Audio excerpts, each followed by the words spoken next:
Have you ever heard of the saying, before you judge some, walk a mile in their shoes? My mum used to say this to me when I was criticizing someone. Now, some personality styles practice empathy naturally, and for some, empathy is a quality that they need to develop more of.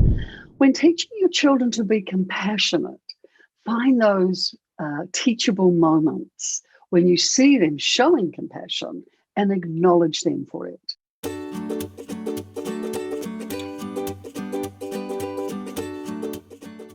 Hi there. I'd like to help you with developing empathy in your children. Have you ever heard of the saying, before you judge some, walk a mile in their shoes? My mum used to say this to me when I was criticizing someone. You see, I think this quote is really all about empathy. So, what is empathy? Empathy is the ability to be aware of the feelings and imagine what it's like to be in their position or in their shoes, as my mum says. It's experiencing for yourself what it is they are going through with such clarity that you can understand what they are thinking and feeling. Empathy, I believe, is the key ingredient in all positive relationships. It also reduces conflict and misunderstandings as well. Here's a story I found online that describes empathy so well. It's called What's Prettier Than Freckles? Freckles, these little dots on your face, freckles. Now, I sourced this story from a website called Stories About Empathy, Character Education. So here we go. An elderly woman and her little grandson, whose face was sprinkled with all these bright little freckles, spent the day at the zoo. Now, lots of children were waiting in line to get their cheeks painted by a local artist who was decorating them with tiger paws. You've got so many freckles, there's no place to paint, a girl in line said to the little fella. Embarrassed, the little boy dropped his head. I can just imagine what he felt like. His grandmother knelt down next to him, she took him to the zoo that day. I love your freckles, she said. When I was a little girl, I always wanted freckles, and while tracing her fingers across the child's cheek. Isn't that beautiful? Freckles are beautiful. The boy looked up. Really? Of course, said the grandmother. Why? Just name me one thing that's prettier than freckles. The little boy thought for a moment, peered intensely into his grandma's face and softly whispered, wrinkles. Anytime, isn't that lovely? Isn't it a lovely story? Anytime you want to teach a new skill to a child, it's important to model it yourself, which is what this grandmother did so beautifully. This way, the child understands what empathy looks like, sounds like, and feels like.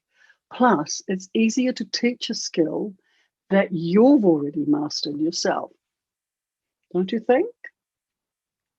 Now, some personality styles practice empathy naturally, and for some, empathy is a quality that they need to develop more of.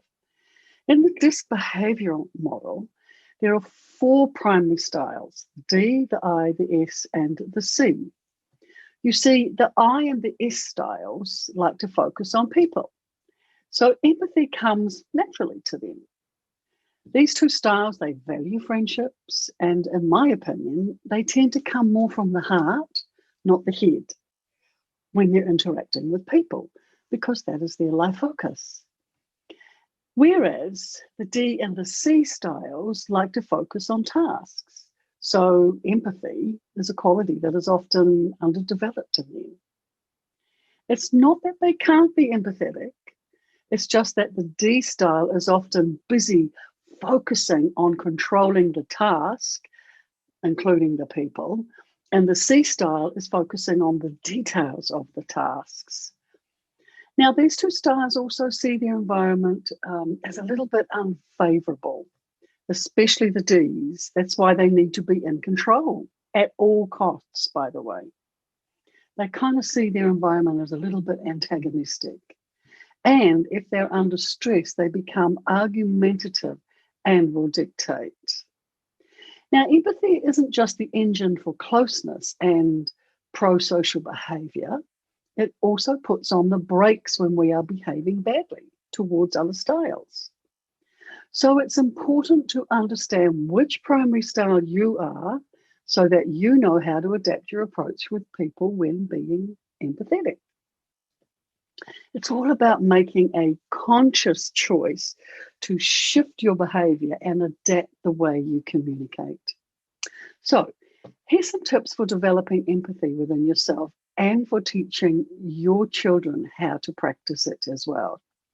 So, tip 1, learn what disc style you are so that you know how to adapt when you need to show empathy. Also, learn what disc style your child is so that you know how to interact and communicate to the needs and emotions of their style when developing empathy within their character. I have a great ebook that teaches you all about the disc styles.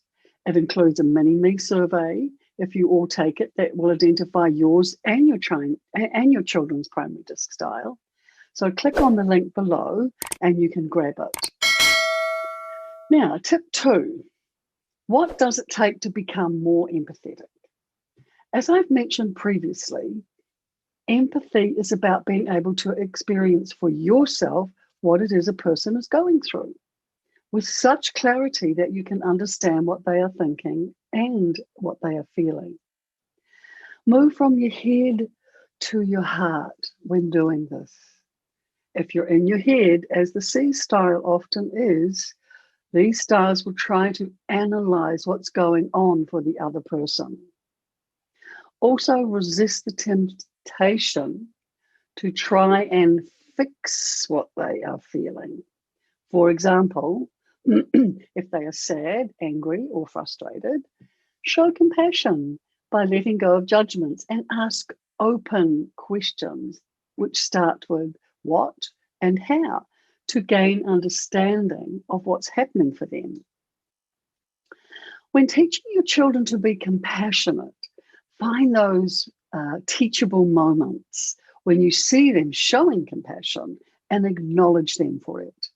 For example, you see your child is sitting close to one of their friends and they have noticed they're sad or they're hurting. You hear them say to their friend that they are there for them and they are not alone. And your child is also actively listening to them. So when acknowledging, all you need to say is, oh, I see you were showing compassion when you understood your friend was hurting. And you said to them that you were there for them. Well done. And you can also say after that, now that's how you practice empathy. If the child is young, keep it simple. You want them to understand that when they are demonstrating a certain behavior or communicating in a certain way, they are being empathetic and compassionate. Now, tip 3, you can be sympathetic to someone's situation while being completely clueless about their feelings and thoughts. Yep, completely clueless. Empathy involves identifying with what someone is feeling and additionally acting or actually feeling those feelings yourself, not acting them, actually feeling those feelings yourself. Sympathy is feeling for someone. Empathy involves feeling with them. Isn't that a great statement? I'll repeat that. Sympathy is feeling for someone. Empathy involves feeling with them.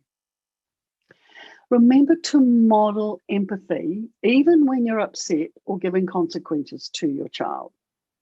This reinforces the idea that empathy can and should be used even when you're feeling disappointed, hurt, or angry.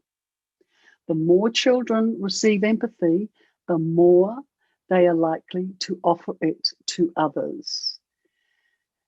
And also be a role model.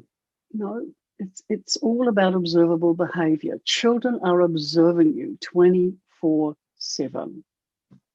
So leave a comment if you found these tips of value. For more of them and for resources for developing character in your kiddos, sign up to our PeopleSmart Inner Circle and just click on the link below. We'd love to see you there. You take care now.